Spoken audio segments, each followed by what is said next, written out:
nous faire un seul pas. C'est lui seul que je veux suivre, pour lui seul irrésistible. Et mon cœur n'a rien à craindre, puisque tu me conduiras. Je te suis sans me plaindre, en m'appuyant sur ton bras. Et mon cœur n'a rien à craindre, puisque tu me conduiras. Je te suis sans me plaindre, en m'appuyant sur ton bras.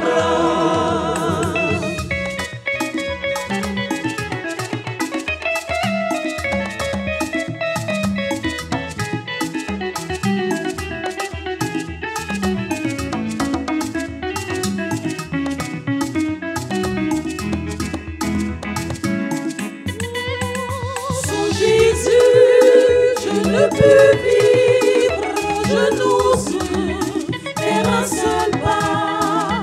C'est lui seul que je veux suivre, pour lui seul irrésistible. Et mon cœur n'a rien à craindre, puisque tu me conduiras. Je te suis sans me plaindre, en m'appuyant sur ton bras. Et mon cœur n'a rien à craindre, puisque tu me conduiras. Je te suivrai sans me plaindre, en m'appuyant sur ton bras. Moi, j'ai confiance en ta bonté. J'ai de l'allégresse dans le cœur à cause de ton salut.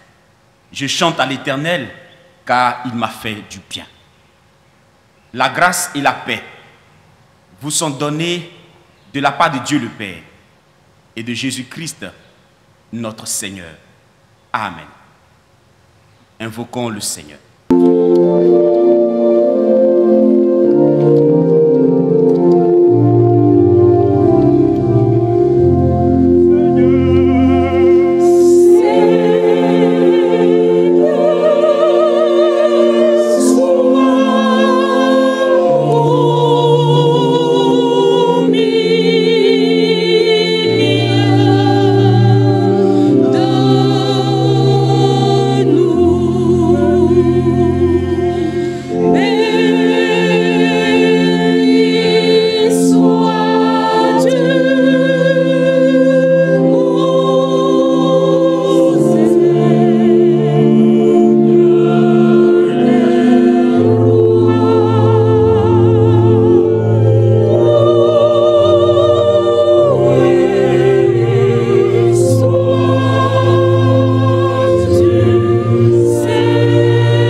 Bien-aimés dans le Seigneur, en ce temps de culte, vous et moi, nous savons que notre Dieu a fait beaucoup pour nous. Car si nous pouvons parler, si nous pouvons marcher, si nous pouvons nous mouvoir et faire beaucoup d'autres choses, ce n'est pas parce que nous sommes forts, mais c'est simplement par la pure grâce de l'Éternel. Dans ces temps difficiles où tout le monde a peur et terré dans sa maison, si nous sommes encore vivants, c'est grâce à l'Éternel. C'est pourquoi il est important de lui dire merci, de lui reconnaître tous ses grands bienfaits, pour que dans sa grâce, nous puissions davantage en bénéficier. Je voudrais vous inviter à lui dire merci. Et aussi, à côté de cela, nous humilier devant sa face. Parce que ses commandements pouvaient dire ceci: je vous donne un commandement nouveau. Aimez-vous les uns et les autres comme je vous ai aimé. Vous aussi, aimez-vous les uns et les autres. Nous savons, frères et sœurs, que nous n'avons pas été à la hauteur de ce commandement nouveau de la part de Jésus-Christ. C'est pourquoi je vous invite à nous humilier pour lui demander pardon. Lui demander pardon et que dans sa grâce, Il nous lave par son sang précieux. Prions le Seigneur. Seigneur notre Dieu, nous voulons d'abord te dire merci. Nous voulons reconnaître tes hauts faits. Oui, aujourd'hui, nous sommes là et nous sommes en ce dimanche en train de te louer et de t'adorer. Plusieurs sont ceux qui auraient voulu le faire, mais qui n'ont pas pu. Ta grâce s'est tournée vers nous. Béni sois-tu. Merci pour mon frère. Merci pour moi. Merci pour nos familles. Merci pour nos nations. Merci Seigneur. Que ton nom soit béni. Dans le nom de Christ Jésus. Aussi notre Dieu, devant toi nous voulons nous humilier. Parce que nous savons pertinemment que oui Seigneur, nous avons marché outre ta voie. Nous avons enfreint Seigneur tes règles. Nous avons marché outre tes préceptes. Nous ne sommes pas conformes à tes lois. Tes commandements, tes ordonnances pour nous Seigneur, nous les avons mis de côté. C'est pourquoi Jésus ce jour-là, oui je voudrais te demander pardon pour toutes nos iniquités. Tout ce que nous avons fait contraire à ta volonté. Et que ton amour Seigneur, qui couvre une multitude d'iniquités, nous soit donné encore en ce jour. Pour que notre Dieu, nous soyons par ton sang lavés et trouvés blancs plus que neige au devant de ton trône. Merci parce que tu nous dis que si nous confessons nos iniquités avec sincérité, toi notre Dieu, tu es juste et bon pour nous les pardonner. Et nous croyons en cet instant que tu nous as pardonné et que tu nous as lavés par ton sang précieux. Que la gloire te revienne dans le nom de Jésus-Christ de Nazareth. Amen. Frères et sœurs, dans la joie du pécheur pardonné, avec la chorale, nous chantons un cantique.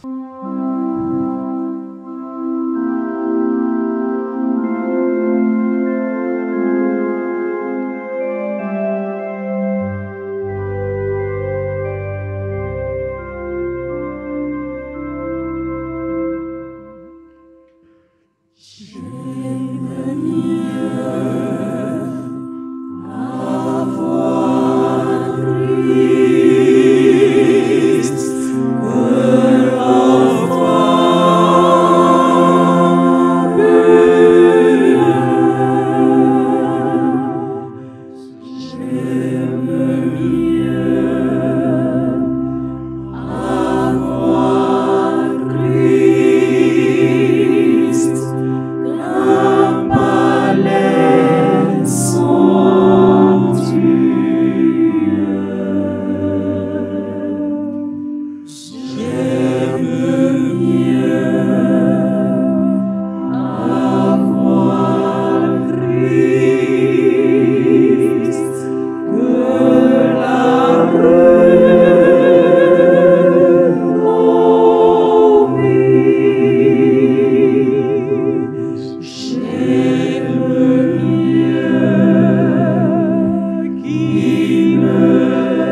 Bien-aimés dans le Seigneur, comme tous les dimanches, lorsque nous nous retrouvons au devant de notre Dieu pour l'adorer, il a un message pour nous. Et à ce jour, il voudrait que nous trouvions son message dans les 3 textes qu'il nous propose par l'Église méthodiste unique Côte d'Ivoire. Nous avons notre premier texte dans le livre de 1 Roi chapitre 17. Nous lirons du verset 17 au verset 24. Le deuxième, dans la première épître de Paul aux Thessaloniciens, dans son chapitre 4, nous lirons les versets 13 et 14. Et notre troisième texte, dans l'évangile de Jésus-Christ selon Luc, le chapitre 7, nous lirons du verset 11 au verset 17. Prions pour les différentes lectures bibliques. Seigneur notre Dieu, notre Père, c'est toi qui as les paroles de la vie.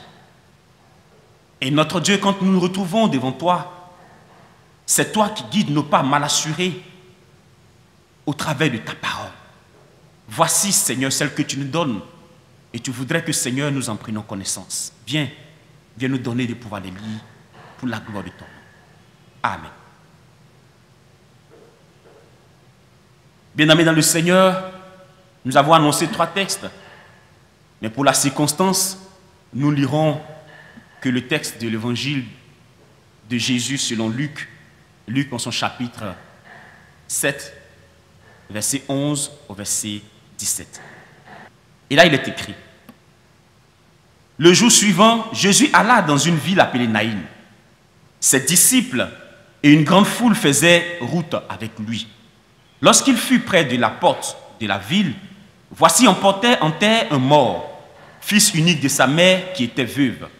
Et il y avait avec elle beaucoup de gens de la ville. Le Seigneur, l'ayant vue, fut ému de compassion pour elle et lui dit: ne pleure pas. Il s'approcha et toucha le cercueil.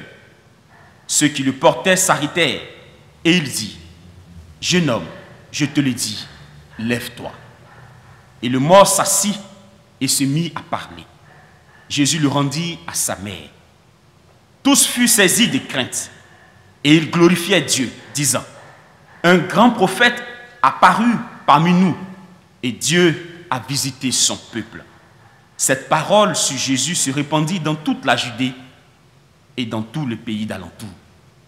Seigneur, ta parole est la vérité. Sanctifie-nous par cette vérité. Amen. Bien-aimés dans le Seigneur, nous allons, par l'Esprit de Dieu, comprendre ces 3 textes que nous venons de lire. Je vous invite à baisser la tête et à prier. Seigneur notre Dieu et notre Père, qui suis-je pour que tu portes ton choix sur ton homme serviteur afin de donner ta parole à tes enfants. Je voudrais, notre Dieu, que ta parole soit une réponse à ces multitudes de questions que se pose mon frère, que se pose ma sœur. Notre Dieu, afin que, comme tu nous le dis, dans ce temps obscur, ta parole qui est une lumière à nos pieds, une lampe sur nos sentiers, Seigneur, nous conduise et conduise nos pas mal assurés. Viens, Seigneur, et parle-nous. Dispose nos cœurs à cet effet. Au nom de Jésus. Amen. Bien-aimés dans le Seigneur Jésus-Christ, le ressuscité, je voudrais vous saluer et vous dire toute ma joie de prendre la parole de Dieu, parole de la part du Seigneur, pour vous donner ce message. Vous tous qui nous suivez de près comme de loin, en ce 3e dimanche, après la Pâque, et dans la continuité de la joie manifestée face à la victoire du ressuscité sur toutes les situations que nous pouvons vivre, et principalement sur la mort, l'Église méthodiste unique Côte d'Ivoire nous propose de porter réflexion sur le thème suivant: le cercueil vaincu. Le cercueil vaincu. Ce thème est soutenu par les 3 textes que nous venons de lire. Mais que disent ces 3 textes? Dans le premier texte tiré de 1 Roi au chapitre 17, les versets 17 à 24, il est question ici du prophète Élie le Tishbite, qui en Israël, en ce temps, au temps d'Akab, a reçu la prophétie de la part de l'Éternel qu'il a communiquée au peuple. La prophétie disait que la sécheresse allait frapper tous les coups d'eau d'Israël. Après ce message, l'Éternel demande à Élie de fuir vers le torrent de Kérit. Il y est allé et le Seigneur l'a nourri par le biais des corbeaux. Et comme la prophétie devait s'accomplir, le torrent de Kérit a taillé. Et le Seigneur, l'Éternel, demande à Élie d'aller vers Sarepta. En allant vers Sarepta, il croise une dame qu'on appelle communément la veuve de Sarepta. Et cette veuve, avec ses maigres moyens, prend soin d'Élie, héberge Élie et nourrit Élie. Il est arrivé dans son temps de séjour chez la veuve de Sarepta que le fils de cette veuve est tombé malade et il en est mort. La veuve court vers Élie et lui dit: mais homme de Dieu, tu es arrivé dans ma maison, voici tout ce que je fais pour toi, et ta présence dans ma maison veut me faire savoir que je suis encore pécheresse. Parce que, étant dans ma maison, homme de Dieu, mon fils vient de mourir. Je n'arrive pas à comprendre. Et ainsi, Élie prend la situation en main et se dit: il ne peut pas être dans la maison et le fils de la dame, l'unique fils de la dame, la veuve, meurt. Il prend l'enfant, il part dans la chambre haute et il prie. Dans sa prière, il relate tout ce que la veuve a fait pour lui. Et le Seigneur l'exauce et le fils ressuscite. Le deuxième texte trouvé dans l'épître, la première épître de Paul aux Thessaloniciens que nous avons lu, Paul nous dit que si nous mourons en Christ, en réalité nous ne sommes pas morts, nous dormons. Et lorsque le Christ reviendra, nous ressusciterons avec lui. Nous ressusciterons pour voir notre Dieu lorsqu'il reviendra. Dans le troisième texte que nous avons lu, tiré de l'évangile de Luc, en son chapitre 7, versets 11 à 17, nous voyons Jésus qui, avec ses disciples et une foule, entre à Naïm. Et sur le chemin, il voit une foule qui vient vers eux. Cette foule constituée d'une veuve qui a perdu son fils, donc le cadavre de son fils, et toute une foule qui l'accompagne pour enterrer son fils. Dans les pleurs, elle allait vers le tombeau et Jésus et ses disciples croisent cette foule qui est devant eux et, ému de compassion, Jésus ressuscite le fils unique de la veuve de Naïm. Et tous ont commencé à louer le Seigneur en disant: un prophète apparu parmi nous. Bien-aimés dans le Seigneur, le thème qui nous est soumis, comme nous l'avons dit, le cercueil vaincu. Au travers de ces trois textes, nous voyons qu'il s'agit de mort et de résurrection.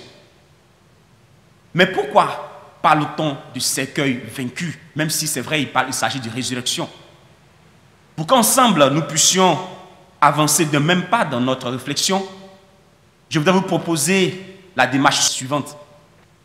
Nous allons premièrement comprendre la définition des termes importants de notre thème, et en second, nous allons comprendre pourquoi est-ce qu'on parle de cercueil vaincu, pendant que là nous avons en face de nous la mort qui est vaincue, et en trois, quels sont les éléments qui pouvaient nous aider dans notre vie actuelle. Puis nous conclurons. Le cercueil. Le cercueil est un support. Il se présente soit comme un coffre, mais dans notre étude de ce jour, c'est comme un brancard. Donc c'est un support destiné à conduire un mort au tombeau. destiné à porter ce mort à être enseveli. Vaincu, vaincu ici, vaincu est le participe passé du verbe vaincre. Et vaincu signifie avouer sa défaite. Vaincu signifie être défaitiste, être écrasé, être anéanti. Ici, nous voyons donc que le support destiné à conduire le mort à son tombeau avoue sa défaite, est défaitiste. Est défaitiste. Mais pourquoi parle-t-on de cercueil qui est défaitiste? Pourquoi parle-t-on de cercueil qui est vaincu? Nous devons comprendre une chose, c'est que depuis la chute d'Adam et Ève, la mort a toujours eu la victoire sur la vie. Et la mort a toujours la victoire sur la vie. Quand la mort frappe, nous ne faisons que constater et nous prenons acte. Même les médecins, qui sont pour nous ceux-là avec qui nous allons, quand nous ne nous sentons pas bien, c'est eux qui constatent la mort quand le décès survient. Et face à la mort, nous ne pouvons rien faire. Nous ne pouvons que constater, prendre acte et pleurer. Mais ici, une bonne nouvelle nous est donnée. Et au travers de ce texte, nous comprenons qu'il y a possibilité que la vie prenne le dessus sur la mort. Oui, la vie prend le dessus sur la mort. C'est ce que ce thème est en train de nous dire.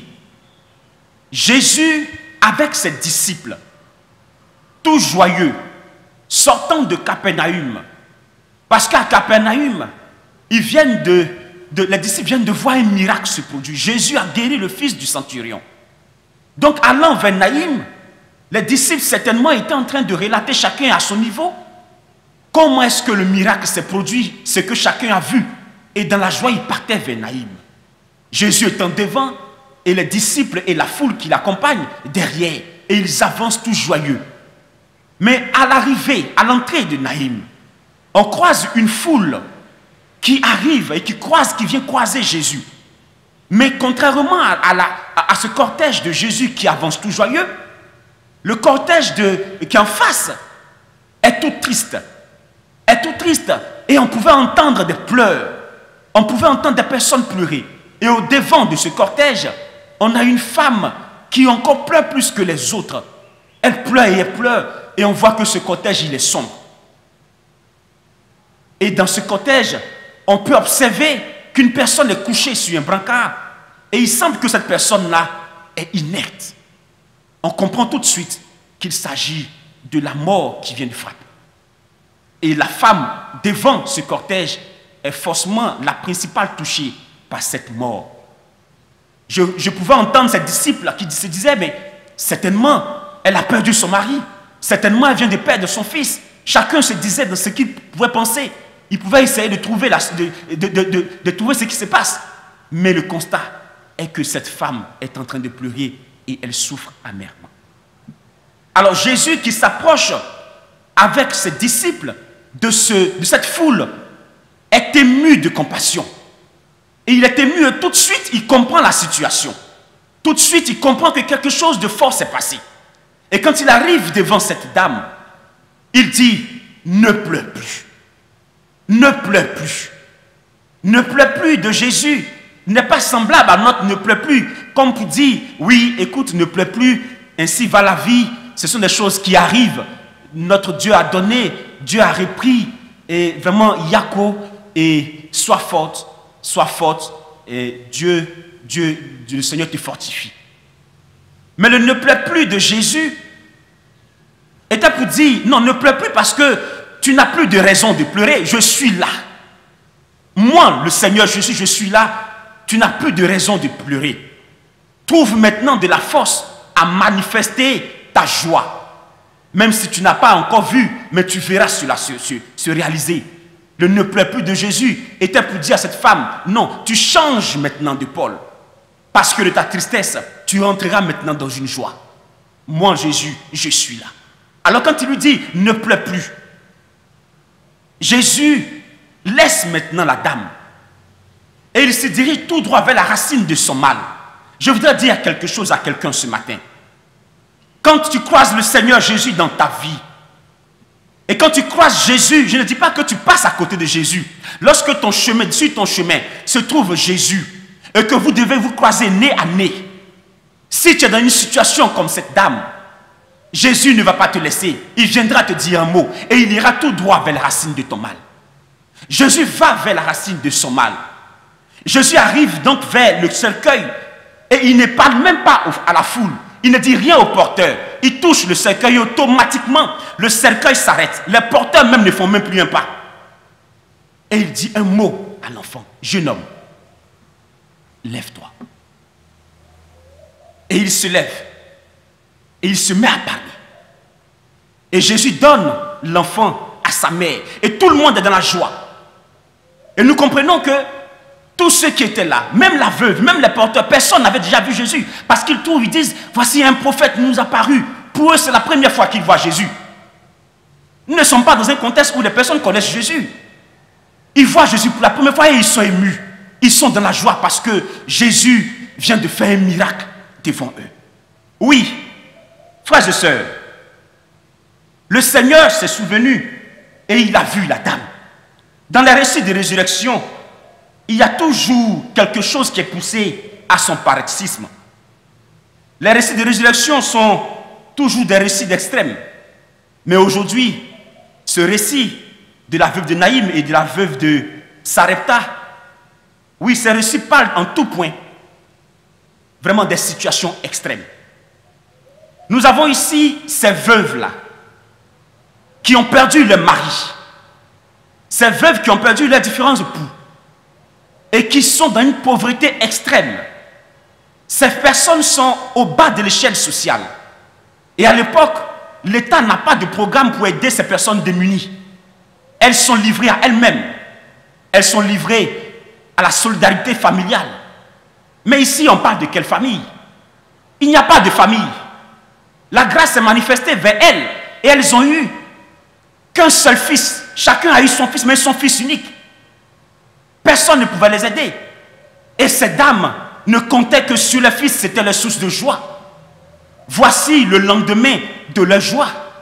Voici ces enfants qu'elles sont en train d'élever pour que demain, ces enfants-là leur viennent en aide, les sortent de la pauvreté. Voici ces forces vaillantes qu'elles sont en train de nourrir pour que demain, ces forces vaillantes puissent les aider. Et la mort, non contente d'avoir frappé leurs époux, vient maintenant à leur arracher leur fils. L'extrême difficulté, souffrance dans lesquelles ces femmes vivent. Nous voyons ici que Jésus ne pouvait passer son chemin. Parce que cette dame, celle de Naïm, qui pleurait parce qu'il n'y a plus personne pour l'aider. Pleurait parce qu'elle serait seule désormais. Peut-être même qu'elle se disait, après avoir enterré mon fils, je vais à la maison, je me suicide. Parce qu'il n'y a personne d'autre. Elle n'a plus de source de joie. Elle vit dans l'amertume totale. Nous voyons ici que Jésus a ressuscité le fils de la veuve de Naïm. Jésus a vaincu la mort. Jésus a vaincu la mort. Mais Jésus a vaincu le cercueil. Jésus a vaincu le cercueil. Frères et sœurs, nous constatons aujourd'hui que le cercueil même, il a un pouvoir. Nous avons plusieurs fois vu à des funérailles des personnes qui demandent pardon pour voir le corps, pour voir même le visage de leur bien-aimé qui vient d'apatir. Ils demandent pardon, ils supplient pour voir. Et à peine ils ont vu que le cercueil est refermé. Et quand le cercueil est fermé, tu ne peux que pleurer et suivre le cercueil jusqu'au tombeau. Et ce cercueil cache donc en son sein ce qui pour toi est cher jusqu'à l'enterre. Le cercueil a un pouvoir. Ce cercueil royalement vêtu. Aujourd'hui, les prix de cercueil flambent. On décore les cercueils comme si c'est une maison. Mais ces cercueils-là sont comme des majestés qui portent ce qui nous est cher de façon définitive et nous éloignent de cela, de ces personnes. Oui, le cercueil a un pouvoir. Mais Jésus, ici, dans ce cas, arrive à mettre fin à la mission de ce cercueil. Il met fin à la mission de ce cercueil, cette mission selon laquelle il devait aller jusqu'à ce qu'il porte le corps dans le tombeau. Jésus met fin à son règne. Jésus met fin à sa mission. Et je peux voir toute cette foule dans la joie jeter le cercueil dans le désert et courir pour repartir avec le Fils ressuscité en ville. Je ne vois pas quelqu'un en train de soulever ce cercueil encore pour retourner à Naïm. Il est abandonné quelque part. Son règne est terminé. Jésus a vaincu le cercueil. Le cercueil est vaincu. Oui, au travers de ce texte, nous comprenons que le cercueil, il est vaincu. La mort qui avait mandaté ce cercueil, parce qu'après avoir frappé le Fils, lui demandait d'envoyer le corps dans le tombeau, la mort s'est vue désenchantée parce que le cercueil n'a pas pu atteindre son objectif. Jésus a mis fin au règne de ce cercueil, dans la vie de la veuve, dans la vie du fils de la veuve. Frères et sœurs, aujourd'hui, le cercueil est vaincu. Mais est-ce que ce message nous parle à nous? Est-ce que ce message s'adresse à nous? Nous avons beaucoup de situations que nous vivons. Tu es mon frère, tu es ma sœur. Et nous nous trouvons dans une situation où nous disons, mais nous sommes heureux. Nous devions être heureux normalement. Nous sommes dans un travail où nous devions être heureux. Nous sommes dans un foyer où nous devons être heureux, mais nous n'avons pas d'enfants. Oui, nous avons tout. Nous sommes beaux, nous sommes belles. Nous devons être heureux pour se marier, mais nous ne sommes pas mariés. Nous avons de l'argent. Nous devons être heureux pour être en bonne santé. Mais nous sommes dans une maladie qui nous fatigue et tous les médecins ne peuvent rien faire dans le monde entier. Nous devions normalement être heureux. Nous sommes dans un monde entier où l'économie est très élevée, est très forte. Nous sommes dans un monde où l'éducation est. Nous sommes dans un monde où il y a tout pour se faire plaisir. Nous sommes dans un monde où il y a tout. Nous devons être heureux. Mais nous ne sommes pas heureux parce que quelque part, il y a une maladie qui nous demande de rester chez nous. Qu'est-ce qui se passe? Pourquoi ces choses arrivent? Est-ce que ce thème peut nous dire quelque chose? Oui, ce terme nous parle. Naïm signifie heureux. Naïm signifie bonheur. Naïm signifie ce qui est doux, ce qui est délicieux. Alors la veuve étant à Naïm devait être heureuse. Mais comment ça se fait qu'une femme qui est dans un pays, une ville où on parle d'être heureux, vit de l'amertume en elle parce que son mari est décédé et encore on vient voir que son fils lui est arraché par la mort? Nous sommes dans la même situation que la veuve de Naïm. Et si Jésus a redonné la source de joie à la veuve, frère, toi qui me suis, sœur, toi qui m'écoutes, Jésus aussi, oui, redonne la source de joie qui te revient. Parce que tu dois être heureux. Tu dois être dans le bonheur. Tu dois être dans la joie. Oui, nous disons, mais si nous n'avons pas encore reçu Jésus, est-ce qu'il peut entrer dans nos vies pour ressusciter ou pour vaincre notre cercueil? Frère, je veux te dire, Jésus, dans ce texte, nous dit au verset 12 qu'il était à la porte de Naïm. Il était à l'entrée de Naïm.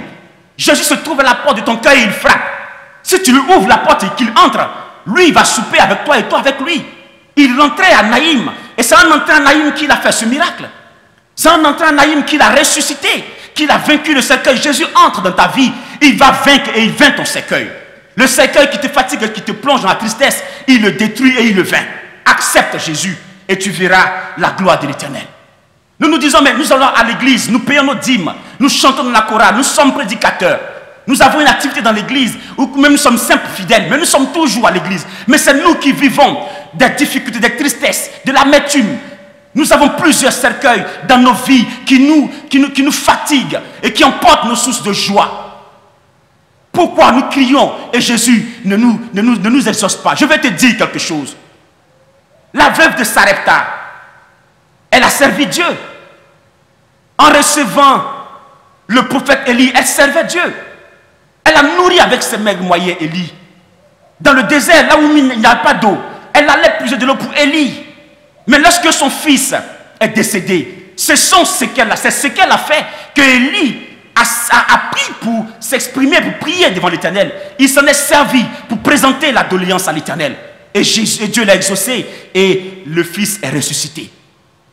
Je vais te dire que, étant à l'église, si tu vis une telle situation pour que ton cercueil soit vaincu, qu'est-ce que tu utilises pour présenter ta requête à l'Éternel? Pas Parle à Dieu avec ce que tu fais à l'Éternel. Si tu le fais bien, utilise ça devant l'Éternel et le Seigneur va t'exaucer. Ton cercueil est vaincu face à ce que tu fais pour l'Éternel des armées dans son temple.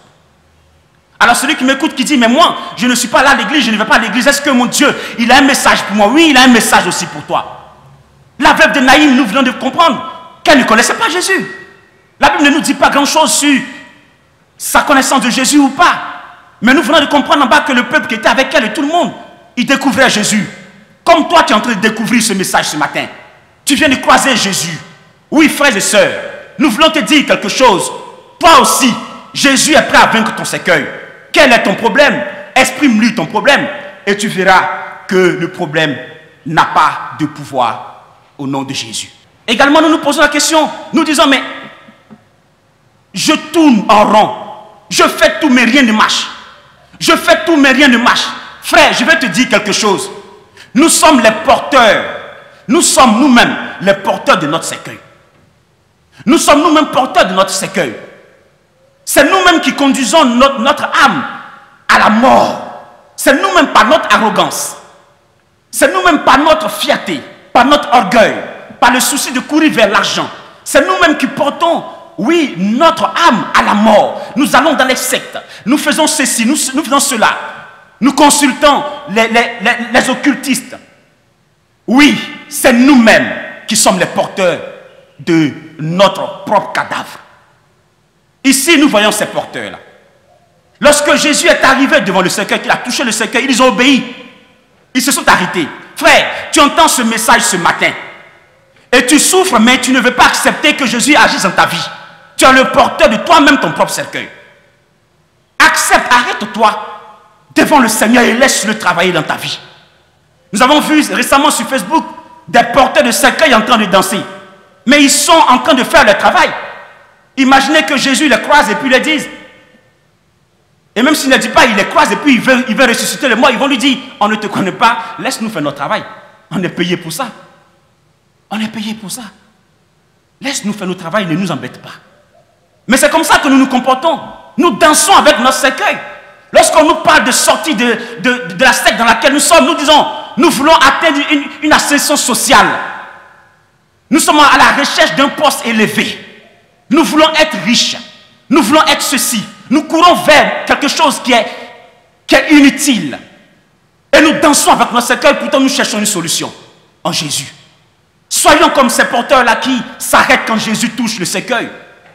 Et nous verrons que le cercueil est vaincu. Il sera vaincu et il est toujours vaincu. Frères et sœurs, ce message nous parle à tous. Et même si nous arrivons à mourir, l'Épître de Thessaloniciens nous dit que si nous mourons, en réalité nous ne sommes pas morts parce que nous avons connu Jésus. Donc si nous mourons, nous dormons. Et quand Jésus reviendra, nous ressusciterons. Oui frère, le message s'adresse à tous pour que nos différents cercueils soient vaincus. Oui, je dis que nos différents cercueils soient vaincus, nos différents cercueils sont vaincus en Jésus. Nous qui croyons en lui, nous qui l'acceptons, nous qui le croisons sur son chemin ce matin. Oui, frères et sœurs, nous qui croyons en ce message ce jour, nous qui entendons ce message ce jour, qui croisons Jésus sur ce chemin, oui, Jésus est prêt à vaincre notre cercueil. Le cercueil de la haine, le cercueil du mépris, le cercueil de l'idolâtrie, le cercueil des sectes, le cercueil de la méchanceté. Oui, le cercueil, ces cercueils que nous connaissons dans nos vies et qui conduisent notre âme à la perdition, à la mort. Ces cercueils sont vaincus. Le cercueil du coronavirus est vaincu au nom de Jésus. Si les nations écoutent et entendent ce message, que conclure? Nous dirons, frères et sœurs, que lorsque nous avons le sentiment de ne pas être à la hauteur, d'être terrassés par une situation sans issue, où personne ne peut nous venir en aide, comme cette veuve qui n'a plus rien, ce thème a quelque chose à nous dire. Lorsque pour le monde entier, l'économie, l'éducation, les entreprises, les voyages, la sociabilité, le temps s'arrête, les populations restent confinées dans leurs maisons parce que dehors, il y a une pandémie, il y a un cercueil qui cherche qui emporter. Oui, ce thème a quelque chose à nous dire. Et la seule chose que ce thème nous dit, c'est qu'il y a une seule personne. Oui, une seule personne qui a vaincu la mort à maintes reprises. Qui a vaincu la mort en ressuscitant un mort qui est mort le même jour. Un enfant qui est mort le même jour. Oui, il a vaincu la mort en ressuscitant Lazare qui est mort et qui est en putréfaction. Il a vaincu la mort en lui-même ressuscitant des morts. Oui, le Seigneur Jésus. C'est de lui que je parle. Et toi et moi, nous le savons. Le Seigneur Jésus, oui, ce Galiléen, c'est celui-là qui a vaincu la mort et dont nous avons toujours entendu parler. Jésus n'est ni un mythe. Jésus n'est pas un mirage. Il n'est même ni une légende. Jésus est la réalité. Et c'est lui qui a vaincu le tombeau. Alors, nation du monde entier, alors frères et sœurs, approchons-nous de lui, invoquons son nom. Et notre tristesse se transformera en joie et nos peurs en assurance et en victoire. Que le nom du Seigneur soit béni dans notre vie, car nos cercueils sont vaincus au nom de Jésus. Amen. Baissons la tête et méditons. Seigneur, merci pour ta parole. Nous souffrons tellement. Nous avons peur. Et personne ne peut nous venir en aide. Personne ne peut nous secourir. Et aujourd'hui, le monde entier a vu la faiblesse et les limites de sa technologie, de sa connaissance, de son intelligence. Et l'humanité est à la recherche de son Dieu, du vrai Dieu. Mais de qui? De toi, Seigneur. Merci pour ta parole. Merci pour nos vies, où les cercueils sont vaincus. Amen. Où cherchez-vous le bonheur en ce monde où tout passe? Avez-vous en votre cœur pour Jésus une place? À votre porte qui se tient, sans cela Seigneur revient. Pour Jésus, votre Sauveur, n'avez-vous point de place? N'avez-vous point de place? N'avez-vous point de place? Pour Jésus, votre Sauveur, n'avez-vous point de place?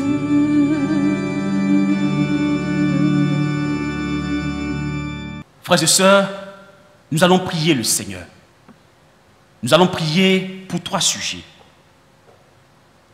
dans ce temps d'intercession. Je voudrais vous inviter à prier premièrement pour la situation dans laquelle nous sommes, où la pandémie à coronavirus, comme ce cercueil, sillonne les rues. Il y a des rues sous certains cieux qui sont carrément vides. Personne ne sort parce que comme Goliath dehors, ça crie. Qui peut venir me vaincre? Et chacun est tiré chez soi.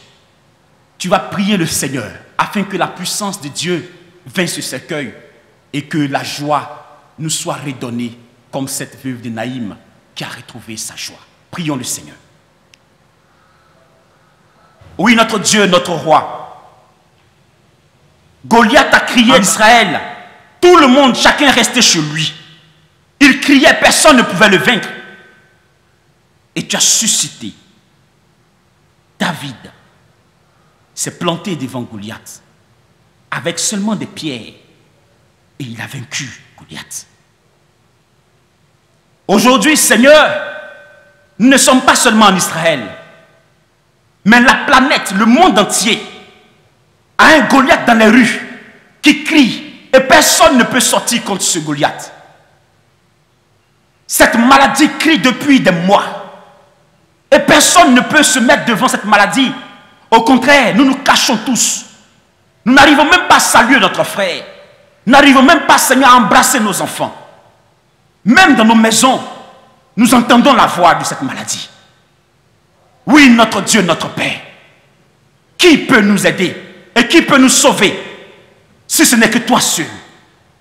C'est pourquoi Jésus, où tu nous apprends que c'est toi qui vaincs le cercueil, où tu nous apprends que c'est toi qui détruis la mort, nous appelons, Seigneur, à ton pouvoir, à ta puissance et à ton action. Dans ce monde entier, viens et délivre-nous. Suscite, Seigneur notre Dieu, cette découverte-là, qui mettra définitivement fin au règne de cette maladie, au règne de ce cercueil, afin que, Seigneur, nous retrouvons notre joie, la joie que tu nous as donnée, dans laquelle tu voudrais que toujours nous y soyons, car tu nous as dit, soyez toujours joyeux. Oui, Seigneur notre Dieu, donne-nous de retrouver notre joie, parce que notre Dieu, tu dis un seul mot et la maladie est vaincue.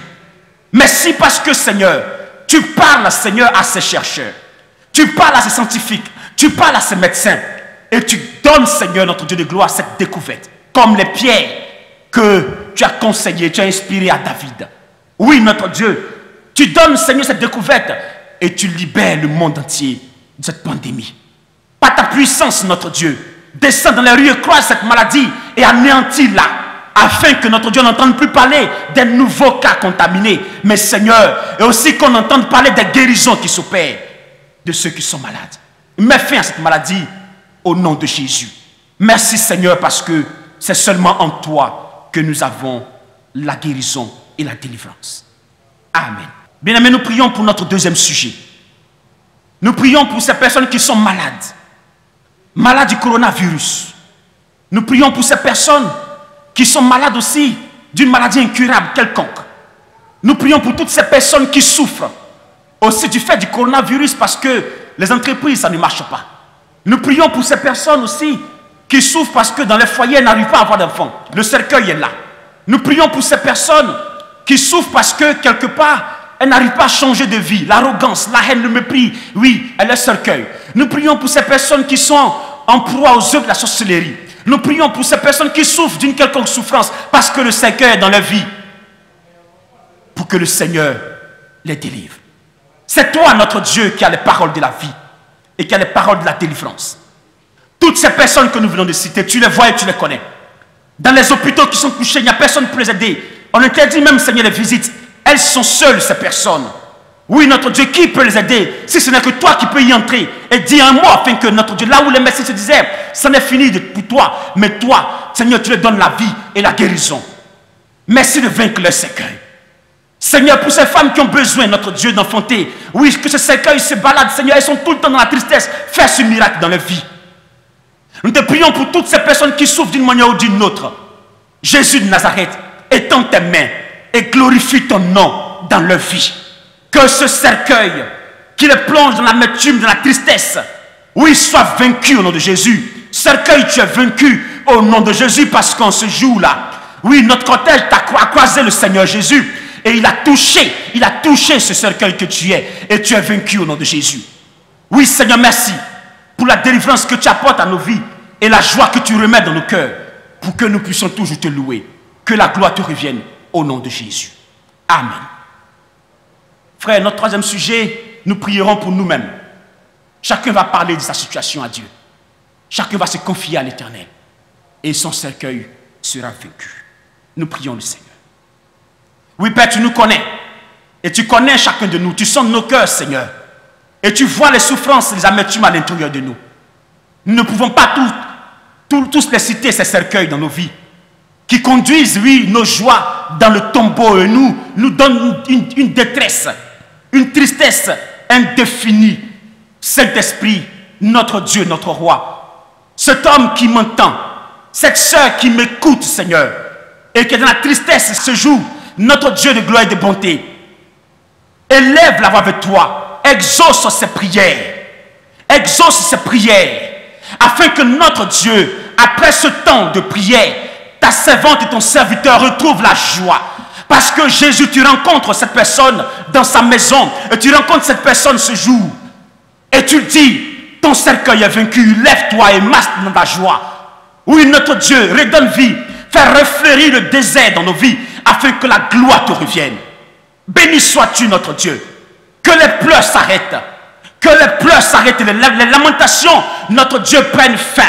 Parce que nous avons croisé Jésus. Parce que nous t'avons croisé Jésus. Oui, notre Dieu, que cela prenne fin et que la gloire te revienne. Je te bénis, Seigneur, notre Dieu, pour ce que tu fais dans nos vies. Et nous avons foi. Nous avons foi que le cercueil est vaincu. Et nous sommes victorieux dans le nom de Jésus. Merci, Seigneur, au nom de Jésus. Amen. Bien-aimés, nous allons résumer toutes nos prières au travers de celles que notre Dieu nous a apprises.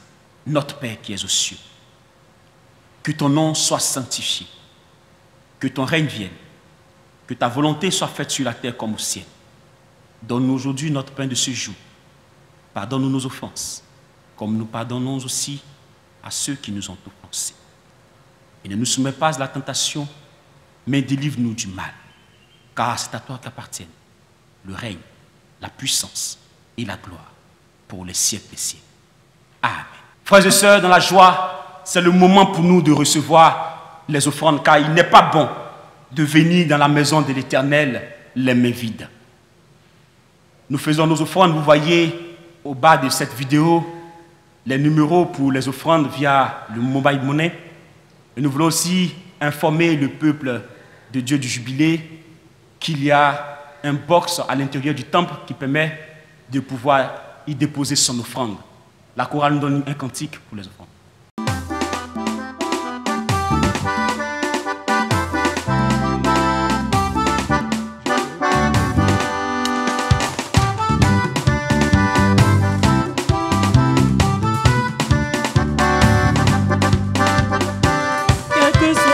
Quelle que soit mon importance sur la terre, sans amour tout est vanité. Je ferai partout des merveilles, mais sans amour tout est vanité. Vanité, vanité, sans amour tout est vanité. Vanité, vanité, sans amour tout est vanité.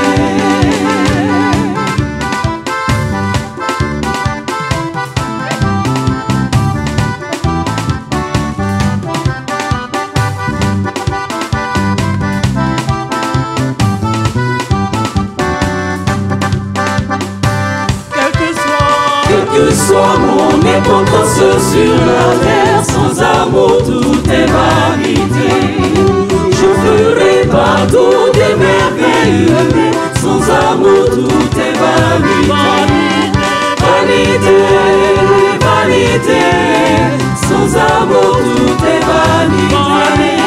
Vanité, vanité, sans amour tout est vanité.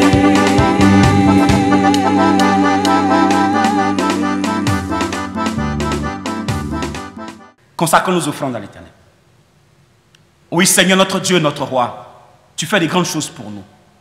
Nous avons la vie, nous avons la force, nous pouvons encore faire beaucoup de choses. C'est par pure grâce. Et venir dans ton temple, les mains vides, non, c'est pas possible. Nous avons, Seigneur, à te dire merci. Reçois ce que nous te donnons. Reçois ce que nous te présentons, qui témoigne de notre reconnaissance pour tout ce que tu as fait pour nous. Oui, Seigneur, et bénis-nous, bénis nos maisons.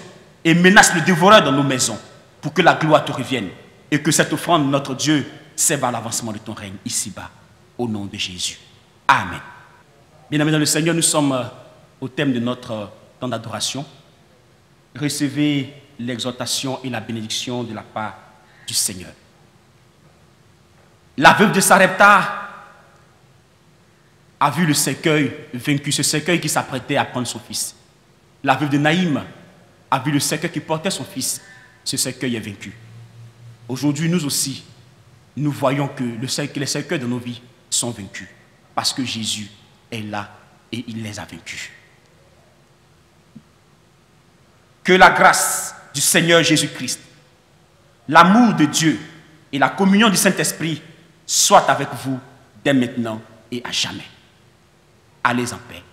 Amen.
grâce.